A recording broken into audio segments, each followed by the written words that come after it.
Face aux enjeux de décarbonation, comment le secteur aérospatial prépare-t-il les métiers, la formation et les compétences du futur? C'est la question qu'on va se poser tous ensemble pour cette table ronde. Est-ce que la décarbonation peut même être un attrait supplémentaire? Quel changement dans les mentalités, dans les attentes et quelle recherche de sens? Je pense que ça, c'est un fil rouge qu'on a entendu depuis ce matin. Les jeunes générations sont-elles porteuses également en attente? Et on va réfléchir avec vos retours d'expérience et vos connaissances respectives qui sont très complémentaires puisque vous venez d'horizons différents les uns et les autres. Je vais vous présenter tout de suite. On va pouvoir se poser la question ensemble de comment est-ce que la filière aéronautique et spatiale peut adresser comme réponse aux jeunes pour conserver ou renforcer son attractivité. Alors de gauche à droite, j'ai pas fait de plan de table. Simon Dreschel, vous êtes le président du directoire de l'aéroport de Bordeaux-Mérignac. Bienvenue parmi nous. Alexandre Guintot, vous êtes le vice-président des ressources humaines chez Thales Avionics. Bienvenue parmi nous. Bertrand Lussereau, vous êtes le PDG de Secamic. Bonjour et bienvenue parmi nous. Anne-Catherine Guittard, vous êtes la directrice générale d'Aérocampus. Et Jérôme Darsouz, directeur général de Tarmac, future cité des savoirs aéronautiques et spatiaux. Une première question pour tous. Rapidement, comment est-ce que que diriez-vous de l'état de vitalité du recrutement et du coup, in fine, de l'attractivité de la filière aérospatiale? Je vais commencer avec vous, Alexandre Guintot. Comment ça se passe pour vous chez Thales, le recrutement? Ça va bien? Ça va mieux? Alors, je suis arrivé ce matin plein d'énergie et avec un énorme bol de confiance, jusqu'au moment où sur le stand de Thales est passé un parent d'élève qui venait vérifier que le choix de son enfant était le bon et que l'aéro était un métier d'avenir. Alors laissez-moi faire mienne la devise des coureurs de longue distance en montagne, des ultra-trailers, qui est un peu de fierté et beaucoup d'humilité, donc qui va guider mon propos. Un peu de fierté parce qu'on est, je pense, tous fiers de l'aéronautique et la place de l'aéronautique, notamment en France, mais aussi en Europe, nos capacités d'innovation, notre écosystème, aussi notre attractivité. Il se trouve que je ne suis pas un ancien de l'aéro. Avant, chez Thales, je m'occupais du transport terrestre, et notamment au Canada. Et je peux vous dire donc nous sommes encore attractifs, c'est-à-dire nous recevons encore autant de CV, autant de personnes qui viennent nous voir pour rentrer chez Thales, mais aussi dans la filière. Après, je pourrais revenir sur pourquoi on doit être humble par rapport aux questions qu'on nous pose, par rapport aux doutes que les étudiants ont, par rapport à la difficulté aussi qu'ont les étudiants aujourd'hui dans leur filière. Combien de recrutements cette année, si vous pouvez le partager avec nous? Même chose que l'année dernière? Alors, nous avons plus recruté cette année et nous allons autant recruter l'année prochaine. Et aujourd'hui, nous avons déjà réalisé 83% de notre plan de recrutement à fin septembre, ce qui veut dire que c'est difficile, mais on y arrive. Et Thales recrute 12 000 personnes dans le monde, la moitié dans l'aéronautique. Et nous, on a recruté dans le domaine aéronautique 2000 personnes en France, donc toute activité confondue, pas simplement la division dont je m'occupe. Mais vous me disiez, quand on a préparé cette rencontre, que la techno, évidemment, et les produits phares de Thales restent évidemment en tête des attentes, mais qu'il y a également de véritables nouvelles aspirations qui ont émergé. Donc tout à fait, alors ça a été évoqué tout à l'heure sur l'équilibre et notamment, alors est-ce que c'est le télétravail, est-ce que c'est l'équilibre et la qualité au travail? Au-delà de ça, la question de comment est-ce que je contribue effectivement à un monde plus durable se pose pour moi de la même manière dans l'aéronautique que quand je recrutais pour le transport terrestre, les métros, les trains. Les étudiants ont envie de contribuer. Donc en gros, la question qui pose notamment dans un groupe comme Thales, qui est perçu comme un mastodonte, c'est de dire est-ce qu'il va falloir attendre 5, 10 ou 15 ans pour que j'ai un vrai impact, ou est-ce que tout de suite vous allez me donner les moyens de contribuer à une société meilleure et à un monde plus durable? Simon Dréchel, est-ce que pour vous à l'aéroport, vous partagez ce constat? Est-ce que c'est difficile de recruter? Et surtout, comment est-ce que, puisqu'au-delà des constats, ce qui est intéressant, c'est de voir ce qui est mis en œuvre, évidemment. On peut dire de façon un peu triviale que peut-être sur le papier, la question de la décarbonation pourrait être moins sexy, mais encore, vous dites, ben non, c'est pas vrai, parce que en fait, on a plein de nouveaux métiers. Alors, on reviendra dessus, savoir si c'est vraiment des nouveaux métiers ou des nouvelles compétences, mais en tout cas, aujourd'hui, producteurs d'énergie géothermique, les nouvelles mobilités, ça, c'est des choses qui attirent. Comment est-ce que vous mettez ça en avant et comment est-ce que vous faites pour continuer à pousser l'attractivité de la filière? C'est vrai qu'on a pu se le dire dans les éditions précédentes, quand on était vraiment plus proche de la sortie de Covid. On a deux sujets, nous, à l'aéroport. Effectivement, le plan de transformation, et je vais y venir, il est clé dans notre actualité. Mais on a un sujet pour nous, exploitants aéroportuaires. On est une petite entreprise, c'est 230 personnes au moment où on se parle. Et puis tout le sujet de nos prestataires. Donc ça va mieux, on est moins sujet à des problèmes de recrutement, notamment pour nos prestataires. Il y a près de 3000 personnes qui travaillent, qui ne sont pas directement rattachées à l'exploitant, mais qui travaillent dans la sûreté, qui travaillent dans l'assistance, etc. Donc gros point de vigilance, parce que les problèmes de nos prestataires deviennent nos problèmes. Donc c'est très important que le secteur se porte bien et arrive à recruter. Donc c'est toujours un point de vigilance. On n'est pas sorti d'affaires. Et puis effectivement, il y a notre enjeu, nous, exploitants aéroportuaires. Vous le disiez, le plan de transformation de l'aéroport, 240 millions d'euros à investir sur 5 ans. Encore une fois, on est une société de taille modeste, 220 personnes pour délivrer 240 millions d'euros.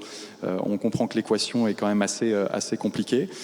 Et donc, on a à se réinventer. On l'a mis dans notre plan stratégique sur la culture d'entreprise. Que doit être l'aéroport? Quelle est l'image qu'on veut donner? Et la culture de notre entreprise, qui est une culture qui vient du monde de l'avion commercial, mettre des passagers dans des avions, c'est plus facile dans ce sens-là. Et on devient autre chose, on devient une société qui va implanter sur son périmètre des acteurs du New Space. On a fait des annonces sur ce sujet-là, donc il va falloir des compétences aussi pour faire ça et savoir de quoi on parle. On a fait une belle action avec des acteurs du territoire, la formidable, notamment Techno-West sur le drone, intégrer des drones dans le trafic aérien. Ça a été fait il y a quelques jours et il faut maintenant transformer l'essai, penser l'infrastructure qui sera idéal pour accueillir ce type de mobilité de demain. Donc on a des nouveaux métiers. Et ça, on en fait une force parce que ça change l'image de l'aéroport. Et puis ça permet d'intégrer des nouveaux talents et des nouveaux sujets. Et ça permet d'avoir une dynamique qui est intéressante. Donc effectivement, des nouveaux sujets un peu vertigineux pour l'aéroport, mais on a envie de mettre les deux pieds dans le plat et d'avancer là-dessus, quoi. Donc vous travaillez à la fois sur la marque employeur et en même temps vraiment très concrètement sur ces nouveaux métiers. Okay. Oui, absolument. Et donc c'est donner du sens. Vous le disiez, c'est le grand sujet, on en a tous parlé, mais donner du sens à ce qu'on fait. Le sujet de transformation en soi, c'est du sens pour recruter. Et donc on veut vraiment avancer sur ce sujet de transformation. Anne-Catherine Guittard, quand on parle de cette question de recrutement et d'attractivité, vous dites qu'il y a vraiment 3 temps à adresser. Et je trouve que c'est intéressant de le voir aussi au prisme du retour d'expérience que vous avez très concrètement dans votre campus, puisque vous travaillez main dans la main avec les industriels. Comment est-ce que... Alors déjà, le premier temps de l'immédiateté, il correspond à quoi ? Alors donc, effectivement, nous formons donc des techniciens en maintenance aéronautique à Aérocampus. Et ce qu'on a constaté, en tout cas le rétexte qu'on fait cette année, c'est que le temps de l'immédiateté, c'est le temps de la formation professionnelle continue. Je m'explique. En 2022, nous avions environ une trentaine de professionnels qui étaient formés par la voie de la formation continue. Cette année, c'est 150. Donc c'est des chômeurs, c'est de la reconversion professionnelle. Exactement. Donc ce sont des personnels en reconversion. Donc tout à l'heure, Gilles Fonblanc évoquait l'attractivité auprès des demandeurs d'emploi et des personnels en reconversion. Et bien en fait, à la fin de l'année, nous aurons ramené 150 personnes vers l'emploi dans l'aéronautique par Alors le ce biais de sont la des formation profils, professionnelle. pardon, c'est des profils qui n'ont pas forcément besoin d'avoir des hard skills, c'est plutôt sur des soft skills que vous... Effectivement. Oui. Donc, alors évidemment, c'est en lien avec Pôle emploi hein, et puis les industriels qui ont besoin de recruter. D'ailleurs, nous allons aussi travailler avec Secamic prochainement. Mais oui, ce sont des personnes qui n'ont pas forcément besoin d'une qualification préalable. Hein. Et j'insiste sur ce sujet parce que c'est pas forcément toujours connu. Mais en tout cas, ça, on voit que ça répond assez rapidement puisque ce sont des formations, donc certificats de qualification paritaire de la métallurgie. Donc, ce sont des certificats qui durent entre 6 et 10 mois. Donc, ça permet d'avoir une réponse assez rapide hein, pour les industriels et ça fonctionne plutôt très bien. Donc, on a recruté, par exemple, comme ça, des boulangers qui sont devenus maintenanciers, ajusteurs, etc., etc. Donc ça, pour moi, c'est le multiplié temps par de 4 en l'immédiateté. fait. Vous avez formé 4 fois plus de personnes Exactement, en un an. Et 5 encore, fois plus. vous auriez pu faire plus. On aurait pu faire plus, Oui. oui, je pense que oui. Et on a d'autres demandes déjà sur 2024. Donc ça, c'est un moyen assez rapide de pouvoir Adresser les besoins en ressources. Et puis ensuite, le deuxième temps, c'est un temps qui est un peu plus moyen. Donc c'est le temps de l'alternance. On a vu tout à l'heure Jules qui était présent ici, donc qui a fait son alternance chez nous.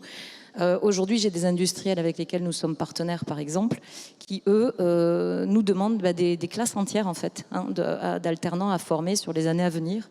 Et ça se multiplie de plus en plus. Donc ça, pour qu'on comprenne bien, ce sont des classes qui sont brandées avec des industriels. Donc, par exemple, une classe qui serait une classe Thales. Par exemple. Ok. Voilà. Donc ces demandes-là sont de plus en plus importantes, mais le temps est plus long, selon que ce soit des bacs pro ou des BTS. Donc ça peut durer 2 ans, 3 ans, voilà, en fonction des secteurs. Et puis après, il y a le temps qui est un peu plus long, qui est en fait aller générer de l'attractivité chez des publics un peu plus jeunes. Et c'est là qu'on s'aperçoit que les industriels, puisque c'est la thématique de cette table ronde, c'est comment les industriels finalement s'insèrent dans ces dispositifs d'attractivité. Donc, il arrive très fréquemment qu'on nous demande, par exemple, de déployer le dispositif itinérant que nous avons, qui est l'avion des métiers, dans lequel on va retrouver, par exemple, des simulateurs de vol, des souffleries, des ateliers, etc., chez eux. Donc, ça a été le cas, par exemple, chez Alaya ou chez Sabena Technics récemment, pour donner à voir les métiers de l'aéronautique. Nous avons le même dispositif également sur le spatial depuis peu, qui est également très demandé par des industriels, mais aussi que nous amenons dans des manifestations type forum, salon, etc. Et les industriels également viennent dans nos JPO, au cours desquels ils peuvent également s'adresser à tous les publics, parents, jeunes, qui souhaitent savoir si la filière effectivement est porteuse d'emploi, ce qui est le cas, hein, puisqu'en plus 75% sont des CDI. Donc on a tout ça. Et puis récemment aussi, moi je voulais mettre aussi l'accent sur le fait qu'à partir de cette année, nous avons également décidé de créer en lien avec le rectorat de l'Éducation nationale les stages de 3e, des sections de stages de 3e spécifiques dans le cadre desquels nous allons envoyer les jeunes dans les entreprises partenaires qui souhaiteront les accueillir donc, sur la semaine. Et enfin, je pense qu'aujourd'hui, les entreprises peuvent également saisir l'opportunité de se rapprocher des référents entreprises qui vont être mis en place dans les collèges. Et c'est très récent, dès la 5e. Voilà, dès la 5e, pour justement continuer à établir ce lien entre formation et puis employabilité, recrutement. Donc voilà, et puis on a bien sûr d'autres dispositifs un peu plus ludiques comme Aérocampus Junior, où nous prenons des jeunes en colonie, ou le week-end, ou la semaine. Et là encore, les industriels jouent le jeu. Et jouent vraiment le jeu. Voilà. Et en général, ce sont ceux qui jouent le jeu qui recrutent après le mieux, nos jeunes. Bertrand Lussereau, quel est votre regard, vous, sur ce qui vient d'être dit et sur les aspirations donc à la fois des nouvelles générations, les attentes que vous avez, vous, en tant qu'industriel? Vous avez en plus un regard qui va nous intéresser sur l'international pour faire des comparaisons. Vous dites que finalement, avec l'aérobashing, la filière s'en sort plutôt pas mal en termes de recrutement. En tout cas, c'est toute l'industrie qui souffre. Oui. En fait, on a entendu des grands groupes. Moi, je représente des PME. Je suis président d'une PME, 250 personnes dans le monde, donc on n'est pas très, très nombreux. J'ai eu la chance de présider le comité aéro-PME du GIFAS pendant 4 ans. Donc, je suis allé au devant de nos PME. C'est l'industrie aéronautique en France, c'est 4500 entreprises à peu près, 4000 PME, 250 000 emplois. Et le pari, il est là. Hein, 250 000 emplois, il y en a 25 000 à renouveler en 2023. Alors j'entends Thales, 2000. Alors les grands groupes sont toujours des noms. Ce que j'entendais sur le débat tout à l'heure, qu'effectivement, il y a un retour un peu de la jeunesse vers les entreprises, je dirais, installées, hein, comme Airbus, les grands groupes en fait, hein, depuis les startups. Mais il faut trouver 25 000 personnes.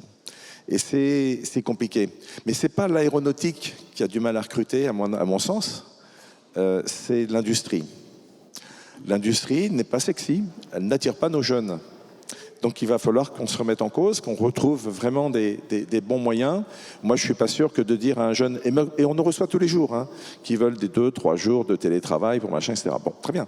Mais ce n'est pas forcément ça qu'il faut leur proposer, parce que ce n'est pas forcément ce qu'ils demandent, mais c'est ce qu'on va leur proposer. Donc il y a quand même des tensions, et il faut qu'on arrive à trouver des solutions. Dans nos métiers, on a des métiers, j'entendais tout à l'heure aussi, tous ces jeunes qui étaient là, c'était que des jeunes de grande école. Je ne me fais pas de soucis pour eux, mais vraiment pas du tout. En plus, ils sont de moins en moins nombreux et de plus en plus performants, donc c'est très bien. Mais quand vous vous dites qu'une promotion de centrale ou une promotion de l'X, alors ça a diminué quand même, mais on était jusqu'à 70-80% d'entre eux qui sortaient dans la finance derrière. Ils sont où nos ingénieurs? On n'arrive pas à attirer, l'industrie n'arrive pas à attirer. Et puis, alors, bien sûr que la décarbonation a créé beaucoup de nouveaux métiers chez nous, dans l'aéro. Donc, il faut qu'on retrouve des compétences. Il faut qu'on arrive à les former. Votre prédécesseur disait l'entreprise n'a pas réussi à aller dans l'entreprise, dans l'école ou dans l'enseignement.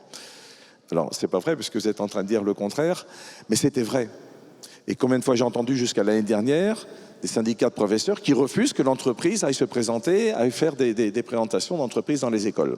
Parce que c'est pas le rôle de l'école. Mais c'est faux. C'est bien faux. Et donc il faut se battre quand même. Il faut qu'on se batte pour faire rentrer l'entreprise dans l'école et attirer nos jeunes dès le départ. On a des nouveaux métiers, on a des tas de choses à leur apporter, mais il faut arriver à ce qu'ils aient envie. Mais il y a cette envie. Quand vous regardez le salon du Bourget, alors c'est vrai qu'il y a eu le Covid, donc c'était une année de césure, mais il y a eu un monde fou au Bourget. Regardez tous les meetings aériens qui ont lieu depuis le printemps, ça vole à guichet fermé. Donc l'aéronautique attire. Maintenant, savoir comment arriver à trouver nos compétences, et on a besoin aussi et ça n'a pas été mentionné, on parle beaucoup de la décarbonation, donc de nouveaux métiers, d'ingénieurs, etc. Mais on a besoin toujours de chaudronniers. On ne sait pas les embaucher. Des soudeurs. On a des soudeurs qui sont payés 5 000 € par mois. Alors c'est des soudeurs qui sont extrêmement difficiles, mais c'est des très beaux métiers.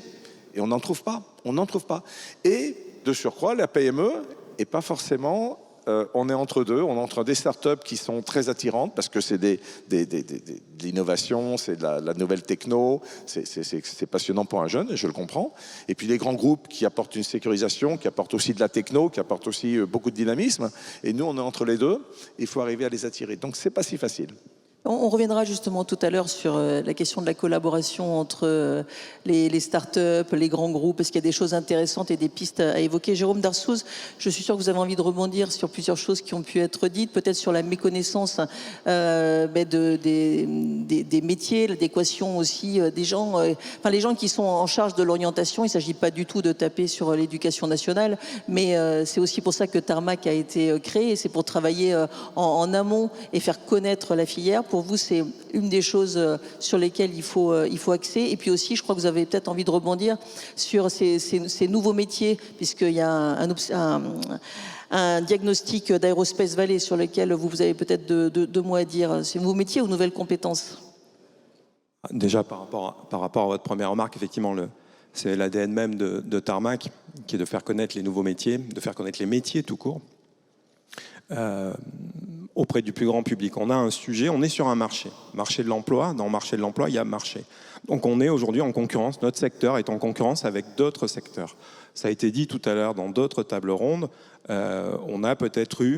notre filière a peut-être eu pendant un certain temps une forme de péché d'orgueil en disant on est un peu une filière d'excellence et donc on n'aura finalement jamais de grandes difficultés à recruter. Aujourd'hui, les difficultés à recruter, on a cité l'exemple des PME, c'est vrai aussi dans les grands groupes, c'est vrai partout, dans tous les secteurs d'activité et sur tous les métiers. Donc il y a, ça a été dit aussi tout à l'heure, il y a un effort encore plus fort à faire en matière de communication et en matière d'accessibilité au métier au sens premier du terme, c'est-à-dire de faire comprendre ce qu'est la réalité des métiers, de faire comprendre les métiers, de faire comprendre comment un avion ça vole. Pour faire voler un avion, il faut quel métier autour, quel est le parcours de formation. Et effectivement, vous l'avez dit, on est encore sur des idées reçues, on est encore sur des schémas mentaux, que ce soit à la fois auprès du grand public, des parents qui font partie des prescripteurs en orientation et aussi des professionnels de l'orientation. Donc il y a un travail de fond à faire d'explication, de pédagogie. Donc c'est effectivement l'ADN même de Tarmac d'aller très en amont pour pouvoir expliquer les métiers, pouvoir expliquer les parcours de formation, expliquer effectivement, comme vous l'avez dit fort justement, il y a besoin d'ingénieurs, mais il y a aussi besoin de gens, autant avec un niveau bac, avec des métiers manuels, avec des métiers très divers et très riches. Donc il y a effectivement tout ce sujet-là, il y a un effort qui est fait par la filière, ça c'est indéniable. Mais elle est encore trop discrète pour vous ? Je pense qu'il y a une prise de conscience globale, que là, il faut se relever les manches et que tout le monde doit y être. Ce n'était pas le cas. Anne-Catherine a évoqué Aérocampus Junior. Moi, j'étais dans l'équipe développement à l'époque d'Aérocampus quand on a lancé Aérocampus Junior. C'était en 2016.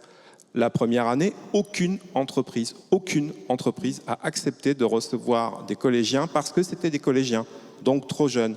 Aujourd'hui, il n'y a plus de sujet. Aujourd'hui, on sait que les entreprises ouvrent en grand les portes pour pouvoir accueillir des jeunes parce que je pense que la filière a compris que c'était un travail de longue haleine. Voilà, il y a effectivement, comme tu l'as dit Anne-Catherine, il y a le temps court, mais il y a tout le travail en amont et tout le temps long. Et je pense qu'il y a une prise de conscience. Il y a encore du travail, mais c'est communiquer ou s'ouvrir vers l'extérieur. On est une filière ici localement qui n'a pas la culture parce que c'est une filière défense, mais on voit quand même, c'est plus des signaux faibles, ça a été des signaux faibles, maintenant clairement il y a une volonté et d'avoir une vraie réflexion d'ensemble, une vraie réflexion en termes d'écosystème, de dire c'est la survie même de la filière, c'est la survie de la filière. Ça me permet de faire la transition avec les JPO et la nouvelle manière de recruter. Vous étiez tous les deux, pour sûr, peut-être pour les autres aussi, au Pain Galant, au Salon de l'Emploi. Et vous m'avez dit qu'il y avait une remarque qui vous a étonné de la part d'industriels. Donc il y avait 1000 candidats, 1000 offres. Quelle était-elle ?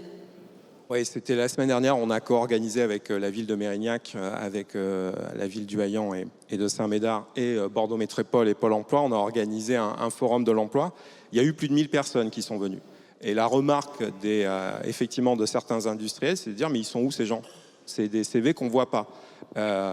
Alors, parenthèse, on a fait aussi venir une centaine de jeunes pour commencer ce travail de longue haleine et parler d'ultra trail. Là, on est dans un marathon ou dans un ultra-marathon, c'est un peu le même sujet. Il y avait cette remarque de dire mais où sont ces CV ? On ne les a pas vus. Et globalement, il y a aussi quand même, il faut aussi qu'on balaye un peu devant de notre porte. Il y a quand même des remarques qui reviennent assez souvent sur les process de recrutement qui restent encore un peu complexes dans notre secteur. On a des candidats qui ont envie de venir dans notre filière et qui parfois, parce que le process est long, alors pour des raisons sûrement très valables, mais parce que le process est long, je l'ai dit tout à l'heure, on est sur un marché, le temps que le process aille à son terme, le candidat il est parti ailleurs parce qu'il a trouvé ailleurs. Et je pense qu'il y a peut-être aussi une réflexion là-dessus. Et là, c'était assez flagrant parce que comme il y avait un contact immédiat, les gens venaient, ils déposaient leur CV, ils pouvaient échanger avec les industriels, ils pouvaient échanger avec les RH. Ou parfois c'est compliqué parce qu'on a un mur, on a un site internet où il faut faire acte de candidature et puis on a parfois une réponse, parfois on n'en a pas du tout. Donc voilà, je pense qu'il y a un effort aussi à faire sur ces sujets-là. C'est pas que du côté des candidats qui connaissent pas les métiers, qui connaissent pas les parcours de formation. Comme je l'ai dit, je crois qu'on doit aussi un peu balayer devant notre porte et peut-être optimiser les process de recrutement, être plus souple. plus en mode start-up. Peut-être plus agile. C'est quelque chose que vous partagez, Alexandre Guintot. Je sais que vous travaillez sur de la personnalisation, sur de l'expérience utilisateur, dans vos JPO notamment. Il y a une question à la précédente table ronde sur qu'est-ce qu'on attend des candidats aujourd'hui, et j'aurais répondu, on attend de l'audace, on attend qu'ils osent, on veut leur donner la liberté justement de pouvoir exprimer leur potentiel. Ce que nous on essaye de faire, c'est la même chose. Et donc pour oser, il faut sortir des sentiers battus. Alors il y a des trucs qui sont simples, hein. On a loué 5 salles de cinéma pour attirer les jeunes pour la sortie de Top Gun Maverick. On balade un hélicoptère sur nos sites pour montrer nos produits à l'intérieur de l'hélicoptère. Il y a eu une campagne aussi dans la banlieue parisienne de tracter à la sortie du métro. Vous voyez, d'aller expliquer ce qu'est son métier. Et ce qui aujourd'hui est vraiment un axe de développement, c'est la cooptation et le fait d'essayer d'avoir une relation vraiment customisée, individuelle avec les candidats. Donc on a fait une journée porte ouverte il n'y a pas longtemps, on a reçu 120 personnes, on devait avoir à peu près 80 personnes pour les recevoir. Donc vous voyez l'investissement, un samedi. Et à la fin, on a quand même recruté 20 personnes. Bon. Aujourd'hui ici, on a le patron de l'innovation de la division avionique qui vient lui pour rencontrer les candidats. On a le patron de la cellule d'incubation. C'est ce type d'investissement qu'on doit faire pour effectivement aller chercher. Et là, je parle des ingénieurs, mais on fait la même chose pour nos techniciens à Châtellerault, à Vendôme. Donc, et c'est vrai qu'on est dans une industrie ou un environnement où on est un peu timide de ce point de vue-là. Moi, je viens du monde du digital, de la carte à puce, etc. On est un peu timide. Enfin, il suffit de voir la salle. On est un peu, vous voyez, propre sur nous, quoi. Et comment est-ce qu'on s'exprime sur les réseaux sociaux? Comment est-ce que on se challenge sur ces aspects-là? Et je pense, ben voilà, pour reprendre l'ultra trail, c'est, je pense, une course longue distance. Comment est-ce que, voilà, on convainc les jeunes? Mais pas que les jeunes d'ailleurs, hein, on convainc tout le monde, y compris nos techniciens, qu'on a un avenir, et je pense que l'avenir, il est visible, mais aussi qu'ils ont un avenir dans cette filière. Il y a quand même un saut quantique, parce que déjà, il y a une femme, et on est 4 hommes, et il n'y en a qu'un qui a une cravate. Donc il y a quand même un saut quantique sur l'image qu'on renvoie de la filière. Et je veux pas par rapport à l'année stigmatiser, dernière, on a fait un effort. Je veux pas stigmatiser. On a fait un effort surhumain par rapport à l'année dernière. Et attention, parce que le plus rock'n'roll est peut-être celui qui a la cravate. Et je suis le seul à avoir créé une société. Voilà. Donc, il y a aussi des manières de manager, du coup, qui sont différentes. Simon, vous disiez, et après, ça permettra aussi de rebondir sur la question plus large de l'innovation, c'est ce que vous pouvez proposer en interne à vos collaborateurs, c'est-à-dire des endroits un peu bac à sable, où on peut faire un pas de travers par rapport à ce que l'on fait habituellement dans l'entreprise. Il est vrai qu'on a divisé notre cerveau en deux. Déjà, la quête de sens, on peut le questionner, parce que la quête de sens, quand on est face à des questions très pratiques, du télétravail, du salaire, etc., on arrive à des moments du recrutement, on n'est plus tellement dans la quête du sens, et où il faut répondre au contrat, quoi. Il faut répondre au contrat, il faut faire en sorte, à l'aéroport, qui est un métier de service, de terrain, notre leitmotiv, c'est de dire aux gens qu'il faut être sur le terrain et voir ce qui se passe dans la machine. Quand il faut faire 2 jours de télétravail, c'est un challenge pour l'entreprise, mais on le fait. Donc on est aussi dans des questions très pratiques et très basiques, et il faut que l'entreprise soit attractive là-dessus. C'est clair. Après, la quête de sens, ça peut être aussi de dire aux gens que leur projet, ils veulent monter un projet dans l'entreprise, on va répondre présent avec des challenges innovation ou autres. Mais vraiment, on est tout azimut pour se métamorphoser et proposer des choses un peu différentes aux jeunes candidats. Donc aujourd'hui, à l'aéroport, vous arrivez, jeune ou pas jeune d'ailleurs, vous pouvez monter un projet dans le cadre de challenges annuels qui peut avoir trait à notre activité au quotidien, mais pas que. Voilà, donc c'est aussi montrer un visage différent de ce qu'on peut faire dans l'entreprise. Qui peut même aller jusqu'à d'accompagnement à l'intrapreneuriat. Oui, absolument. Bertrand Lussereau, il y a aussi, pour pouvoir travailler à la vitalité de cette filière, Starter, qui est un club donc, des startups de la filière aéronautique et spatiale.